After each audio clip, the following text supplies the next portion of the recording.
Hello everyone, welcome to Amit CBSE academy. और आज की क्लास में हम डिस्कस करेंगे NCERT class 10 math chapter 5 arithmetic progression की एक्सरसाइज 5.3 से क्वेश्चन नंबर 6 और क्वेश्चन नंबर 7 को डिस्कस करने वाले हैं। सबसे पहले बात करते हैं क्वेश्चन नंबर 6 की।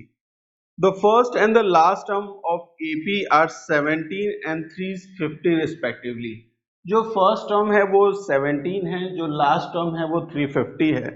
If the common difference is 9, D की वैल्यू अगर 9 है तो you have to find how many terms n and what is their sum S n. ये दो चीजें आपको फाइंड आउट करनी है ना। तो देखिए एपी कैसी है, एपी एक ऐसी एपी है कि उसका फर्स्ट टर्म 17 है and so on, last term उसका 350 है और इनका कॉमन डिफरेंस क्या है, 9 है ना। क्लियर। और आपको n की वैल्यू फाइंड आउट करनी है और Sn की वैल्यू फाइंड आउट करनी है। तो जो L है, L लास्ट टर्म है, उसको हम कंसीडर करते हैं एज An। कंसीडर कर सकते हैं कि नहीं कर सकते? लास्ट टर्म को An या An को लास्ट टर्म हम कंसीडर कर सकते हैं कि नहीं? देखिए AP का ये फर्स्ट टर्म है, इसके बाद ऐसे ऐसे करते हुए ये क्या है, nth टर्म भी हो सकता है, ये nth टर्म।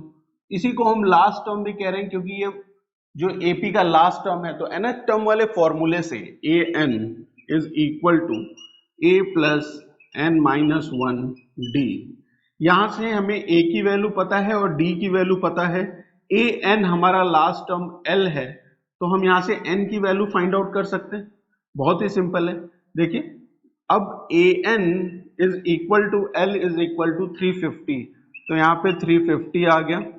A की वैल्यू क्या है, 17 है, प्लस n की वैल्यू पता नहीं है, वही फाइंड आउट कर रहे हैं। D की वैल्यू क्या है, 9 है।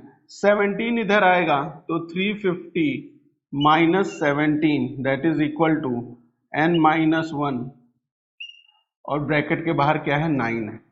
350 में से 17 माइनस करेंगे तो यहाँ पे क्या आ गया, 3 आ गया। ठीक है। और यहाँ 4 बचा हुआ है, 4 में से 1 गया तो 3 और फिर 3 है ना, 333। और ये 9 इधर आएगा तो डिवाइड हो जाएगा, that is equal to n minus 1।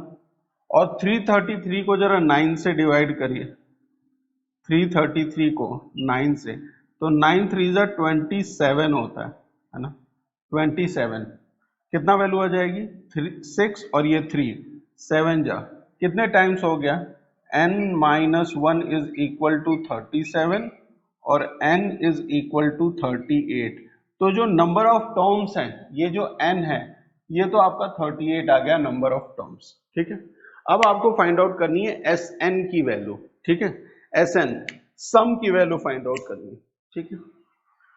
तो हम देखिए सम की वैल्यू में हमें सम का जो फॉर्मूला है Sn, उसमें हमें a पता है और लास्ट टर्म पता है और नंबर ऑफ टर्म्स भी पता चल गया। तो हम डायरेक्ट इस फॉर्मूले से Sn is equal to n by 2 a plus l, इस फॉर्मूले से हम सम फाइंड आउट कर सकते है कि नहीं।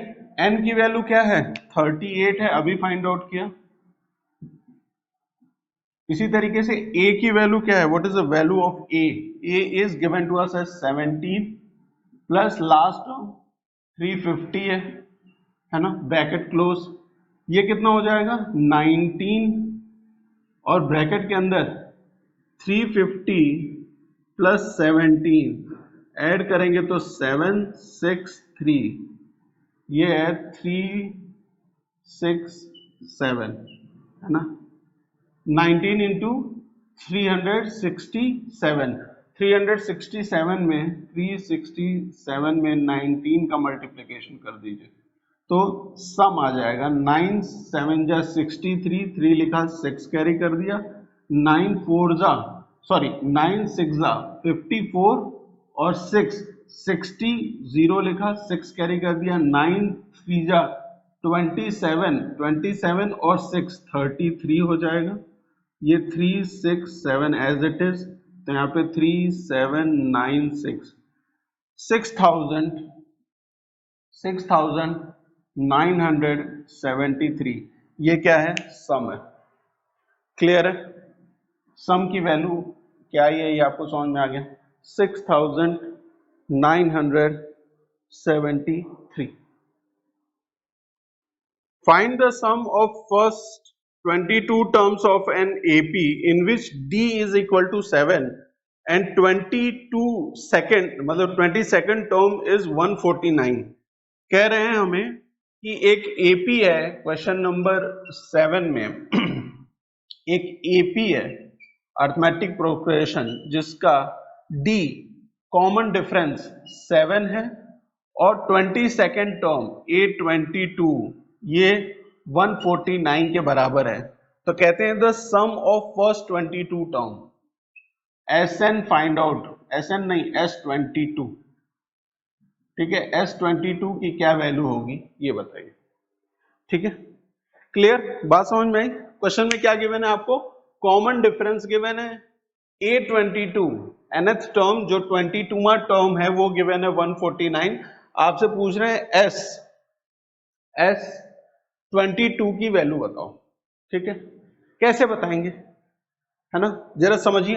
देखिए कुछ फॉर्मूले आपको पता है, जैसे an is equal to a plus n minus 1 D nth term का फॉर्मूला हो गया, Sn is equal to n by 2a plus n minus 1 D, ये सम का फॉर्मूला हो गया, और लास्ट टर्म के साथ सम का formula n by 2a plus l हो गया। ठीक है, यही तो फॉर्मूले हैं। ठीक है, इन्हीं का यूज होगा।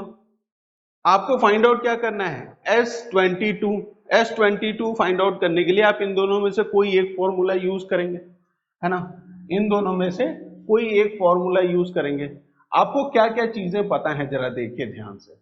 आपको क्या फर्स्ट टर्म पता है, नहीं पता है, यहां भी ए की जरूरत पड़ेगी, यहां भी ए की, तो फर्स्ट टर्म नहीं पता है। आपको डी पता है ना, डी पता है आपको, ठीक, लेकिन फर्स्ट टर्म जानने के लिए आप यूज करेंगे ये nth टर्म का फॉर्मूला, क्योंकि A22 पता है आपको, D की वैल्यू पता है, n जो हो जाएगा 22, तो फर्स्ट टर्म यहां से निकल जाएगा nth टर्म के फॉर्मूले से। क्या बताया मैंने, देखिए A22 मतलब A22 की वैल्यू यहां पे आ जाएगी, A की वैल्यू हमें मालूम नहीं है, N की वैल्यू 22 हो जाएगी, D की वैल्यू क्वेश्चन में गिवन है, तो nth टर्म का फॉर्मूला यूज करिए, an is equal to a plus n minus 1 D. ऐसा क्यों कर रहे हैं, क्योंकि इन दोनों फॉर्मूले का जब हम यूज करेंगे तो हमें a की जरूरत पड़ेगी। ठीक है, a की जरूरत पड़ेगी और a हमें पता नहीं है, तो a हम पहले nth टर्म वाले फॉर्मूले से a की वैल्यू फाइंड आउट कर रहे हैं। A22 है ना, A22 is equal to a plus 22 minus 1 D. A22 क्या है, 149 इज इक्वल टू a की वैल्यू पता नहीं, वही फाइंड आउट कर रहे हैं, यहाँ पे 21 इंटू 9 हो जाएगा, d की वैल्यू 9 आ गई। अच्छा 7 है, 7 कर लीजिए, ठीक है, d की वैल्यू 7 हो गई, तो 7 इंटू 1 7 और 7 2 जा 14, ठीक है, तो a प्लस 147, 7 1 जा 7 और 7 2 जा 14, ये इधर आएगा तो माइनस हो जाएगा 149 में, 149 minus 147 is equal to a, मतलब a is equal to 2। a की वैल्यू क्या आ गई है, 2 आ गई है। अब आप मुझे बताएं, आप फर्स्ट फॉर्मूले का यूज करेंगे या सेकंड फॉर्मूले का यूज करेंगे सम फाइंड आउट करने के लिए। कितने नंबर ऑफ टर्म्स हैं, नंबर ऑफ टर्म्स तो 22 है ना, 22वां टर्म आपको पता है, मतलब 22वां टर्म जो है वही तो L है, लास्ट टर्म है ना ये, है ना, यही L है। A की वैल्यू आपको पता चल गई, N आपको पता है कि N कितना है, N इज इक्वल टू 22 है ना, तो डायरेक्ट इस वाले फॉर्मूले से Sn is equal to N by 2 A plus L, इस फॉर्मूले से फाइंड आउट कर सकते हैं कि नहीं कर सकते, इसे यूज करने की ही जरूरत नहीं है ना, क्योंकि आपको फर्स्ट टर्म आपने फाइंड आउट कर लिया A, L लास्ट टर्म है और लास्ट टर्म कंसीडर होगा A22, क्योंकि हम जो सम फाइंड आउट कर रहे हैं वो 22 ही सम तक फाइंड आउट कर रहे हैं ना, S22 फाइंड आउट करना है आपको, है ना, 1 से लेके 22 टर्म तक फाइंड आउट करना है, तो 22वां टर्म 149 है और सम भी आपको फाइंड आउट करना है S22, तो S22 में n की वैल्यू 22 हो जाएगी, तो S22 is equal to 22/2, a की वैल्यू 2 है प्लस 149। ठीक है, क्लियर है, कोई दिक्कत नहीं। अच्छा, 2 से ये 22 11 टाइम और ये ऐड हो जाएगा तो 151, 11 इंटू 151, 151 में 11 का मल्टीप्लाई करेंगे तो 151, 151 ऐड कर दीजिए 1661, क्या वैल्यू आती है 1661, ये सम है S22 है। क्लियर है या नहीं, जरा बताएं मुझे एक बार। सम आ गया आपका S22 1667, अरे 1661, और यही हमसे क्वेश्चन में पूछा हुआ था। तो ये था क्वेश्चन नंबर 6 और क्वेश्चन नंबर 7 का सॉल्यूशन। मिलते हैं नेक्स्ट क्लास में। Thank you for watching.